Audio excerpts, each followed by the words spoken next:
At so ayan, hi guys, welcome back sa channel natin at eto na si Spoiler Chapter 1091. So ayan, ay tignan na nga natin kung ano yung mga iilang events na magaganap dito. Pero bago nga tayo magsimula ay katulad po ng dati, kung bago ka pa lang din sa channel natin ay huwag mo kalimutan mag-subscribe at pakipindot na rin yung notification bell para ma-update ka every time na meron tayong bagong upload. So yan lang naman po at ulit ay maraming salamat sa paghihintay. So wag na nga natin patagalin pa, simulan na natin yan.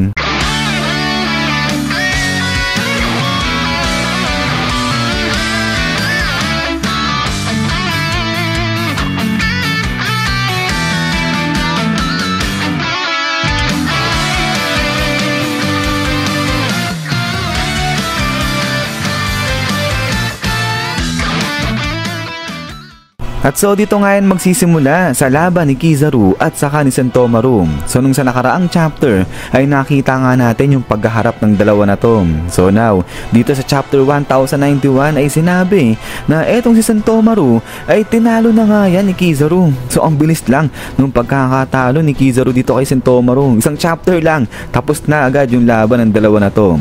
So after dito, sa laban ni Kizaru at saka ni Sentomaru ay tatalo naman dito yan sa side nila Dr. Vegapunk.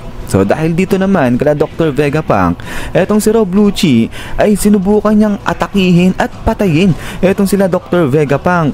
Pero fortunately ay dahil nandiyan nga etong si Zoro at pinigilan niya etong si Rob Lucci. At so now, etong dalawa naman ngayon yung magkaharap o yung maglalaban. So magkakaroon na ng laban sa pagitan ni Zoro at saka ni Rob Lucci dito sa chapter 1091. Pero maliban pa dyan ay makikita nga rin natin na etong si Lilith, si Bonnie at saka etong si Franky ay magkakasama nga sila at poprotektahan naman nila ngayon etong si Vega Force 1 at pati na rin etong si Sunny. So nawawala sa grupo etong si Luffy natin. Bakit? Dahil etong si Luffy naman kasi ay nandito naman kay Kizaru.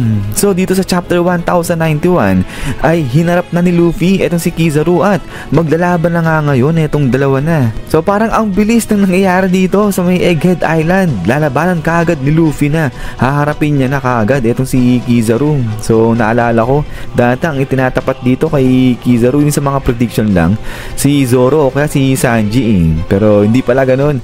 Etong si Luffy mismo siya yung lalaban dito kay Kizaru. But anyways ay pagkatapos na ito is yan guys. So hanggang dito lang itong spoiler natin na to. So ayan ay medyo konti pa yung mga info na naibigay sa atin patungkol sa chapter 1091. Pero pag may mga naidagdag na info patungkol dito ay ipepresent ko na lang kagad sa inyo yan, i-update ko kayo. At ayun ay itatry ko rin na ipalabas mamaya o i-upload mamaya yung sa colored version naman ni chapter 1019. So di ko pala na ilalabas sa inyo yung full chapter ni 1019. So sa may mga trip sa inyo ng colored version nun ay mamaya itatry ko yan ipalabas, i-present sa inyo. But yun lang naman guys at ulit ay maraming salamat nga sa panood dito kay One Piece natin. So hintay lang at ulit ay lagi mag-ingat. God bless niyo lahat at kita-kits tayo ulit.